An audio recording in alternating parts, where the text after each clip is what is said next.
Trump Putin Alaska शिखर वार्ता, Ukraine युद्ध पर केंद्रित, ठोस समझौते के बिना समाप्त। Encourage, Alaska. अमेरिका के पूर्व राष्ट्रपति डोनाल्ड ट्रंप और रूस के राष्ट्रपति व्लादिमीर पुतिन के बीच अलास्का में हुई उच्च स्तरीय शिखर वार्ता यूक्रेन युद्ध पर किसी ठोस समझौते के बिना समाप्त हो गई। दोनों नेताओं ने लगभग 2.5 घंटे तक चली इस बैठक को सकारात्मक और रचनात्मक बताया, लेकिन कई बड़े मुद्दों पर असहमति बरकरार रही। ये बैठक यूक्रेन में चल रहे संघर्ष को समाप्त करने की संभावनाओं पर चर्चा के लिए आयोजित की गई थी। ट्रंप का लक्ष्य पुतिन को बातचीत की मेज पर लाना था, न कि तत्काल शांति समझौता करना। बैठक के बाद दोनों नेताओं ने अलग अलग प्रेस कॉन्फ्रेंस की। राष्ट्रपति पुतिन ने बातचीत को रचनात्मक बताते हुए कहा कि अगर ट्रंप राष्ट्रपति होते तो शायद यूक्रेन युद्ध शुरू ही नहीं होता। वहीं ट्रंप ने कहा कि पुतिन के साथ उनकी बातचीत अच्छी रही, लेकिन कुछ पहलुओं पर मतभेद बने हुए हैं। उन्होंने ये भी कहा कि वो जल्द ही नाटो सहयोगियों और यूक्रेनी राष्ट्रपति वोलोदिमीर ज़ेलेंस्की से इस बैठक के नतीजों पर चर्चा करेंगे। दोनों नेताओं के बीच अगली शिखर वार्ता मॉस्को में होने की संभावना है। मुख्य बातें। अवधि लगभग 2.5 से 3 घंटे तक चली। मुख्य एजेंडा यूक्रेन युद्ध को समाप्त करने पर चर्चा।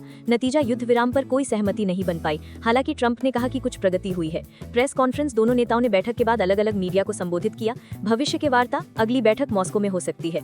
इस मुलाकात के दौरान ट्रंप ने संकेत दिया है कि वो रूसी तेल खरीदने को लेकर भारत पर लगाए गए 25% टैरिफ को फिलहाल टाल सकते हैं। ये शिखर सम्मेलन 1 दशक के बाद पुतिन की अमेरिकी धरती पर पहली यात्रा थी। बैठक के लिए अलास्का की राजधानी एंकरेज में सुरक्षा के व्यापक इंतजाम किए गए थे।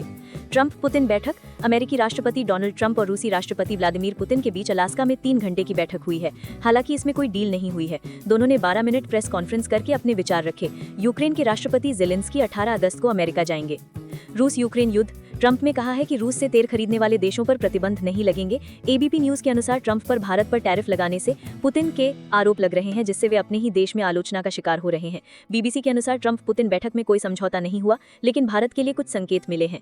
पाकिस्तान में बाढ़ से स्थिति गंभीर है। 48 घंटों में 320 से ज्यादा लोगों की मौत हो चुकी है और घर सड़कें तबाह हो गए हैं। बचाव कार्यों में 2000 बचाव कर्मी तैनात हैं।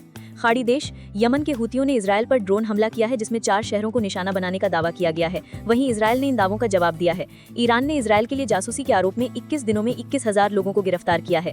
दुबई में 6 महीने में 3,600 से ज्यादा लोगों ने इस्लाम में धर्म परिवर्तन किया है। इजरायली ड्रोन, जिसका भारत खूब इस्तेमाल करता है, को जापान खरीदेगा। निमिषा प्रिया को तुरंत फांसी देने की मांग की जा रही है।